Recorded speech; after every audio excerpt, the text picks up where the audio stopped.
time, guys.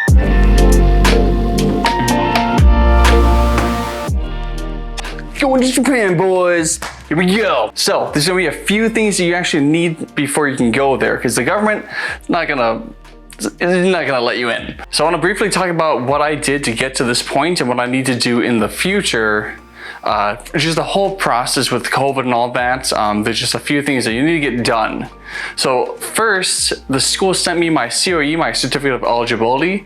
It only took about like 4 days for that to go through. Once I got it in the mail, then I needed to get a few documents to send over to the embassy. So I needed to send in all this stuff to the embassy. I just mailed it. It took about 2 days for it to go through FedEx, and then it was about 2 days back. It cost about like $40, and it only took about a day for them to actually even process it.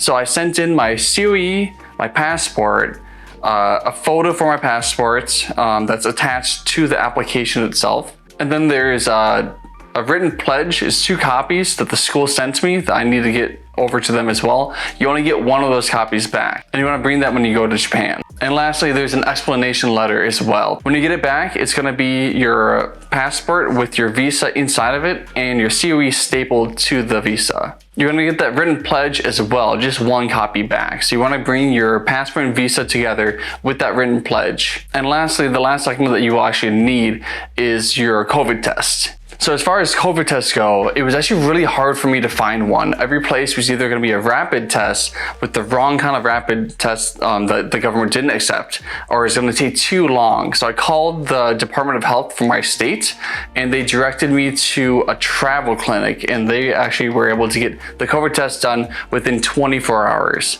So if you can't find a place like that, you might want to just call the Department of Health in your area, and that might be able to resolve your issue. Because I know a lot of other people that are having a really hard time trying to find a place that will do the COVID test within the 72 hours. But you really need something that's in like 24 hours, because you have to go back and have it re-signed by a doctor.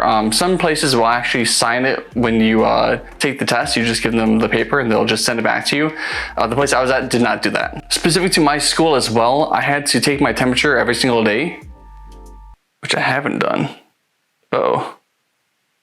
You also need to book private transportation from the airport to wherever you're staying. The company that my school uses, ARC3, I'm not sure I would recommend them though, because they seem to be overcharging us.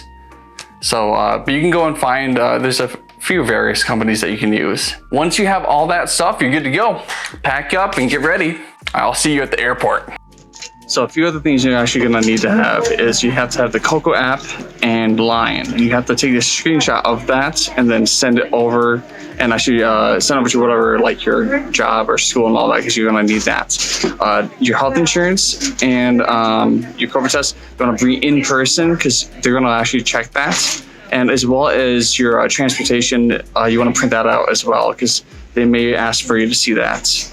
What I also had to do is I had to take my temperature 14 days in advance and send it every day beforehand, and then afterwards I have to do the same thing.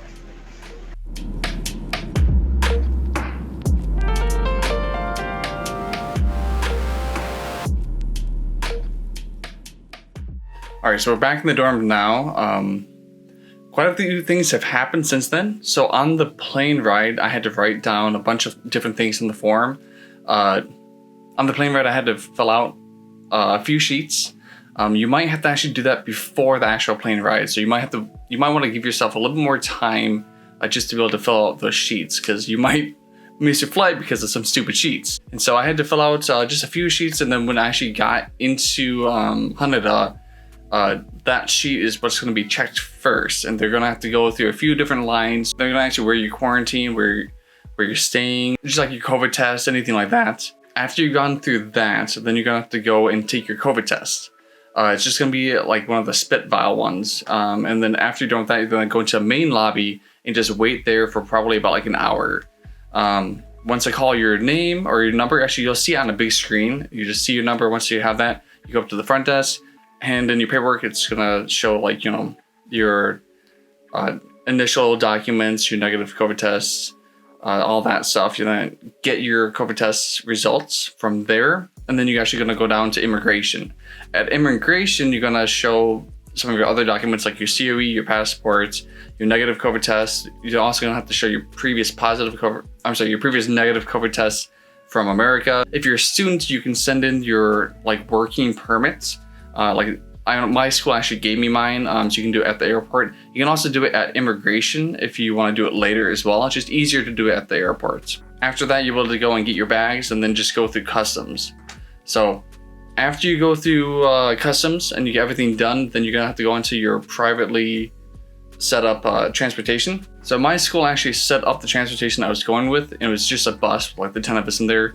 It depends on who you assigned, and like maybe your company sets it up, maybe you have to set up yourself. I had to set up a SIM card, and it was actually kind of difficult at the airport because the place that would sell them in the little kiosk, like the vending machine one, it was closed because of COVID. So I had to go, and there's a place called ABC, and I just got it done there. There's also, if you go to like a convenience store on the bottom floor in the basement, you can get it there as well. So yeah, once you have your SIM card, so you can get Wi-Fi just for the line for the health checks. If you're staying like a hotel, you actually may have Wi-Fi there, and you can just use their Wi-Fi instead. They don't actually check to see if you have like data or a phone like SIM card or anything really, or the Coco app or anything like that. So they technically don't check it. So it's up to your discretion if you want to actually risk not getting it and getting in trouble or whatever, but technically they're not going to actually ask you for it. So then when you go from the airport to your place, you have to take that private transportation. When you're actually taking that 2-week quarantine, you do have to go online and send in your health check every single day for those 14 days. The 14 days actually doesn't even start that day. It starts the next day. From then, it's 14 days. And so every day you get to put in like what your temperature is, and you have to do that health check. So for my school, I have to send it to my school, and then the school will actually send it over there. But it's going to be done through line. So on the paperwork initially, it's going to ask you for that phone number. And it's going to ask, like, is this the phone number that you'll be sending through line?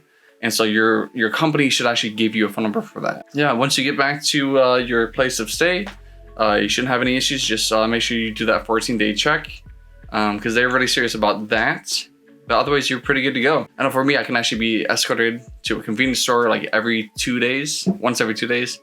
The place you're at may not be able to do that. You may have to just, order Uber Eats every day. It just kind of depends. But make sure that, you do that full 2-week quarantine. And then after that 14 days, you're good to go. Then you're free. All right, guys. Thank you so much. I'll talk to you later.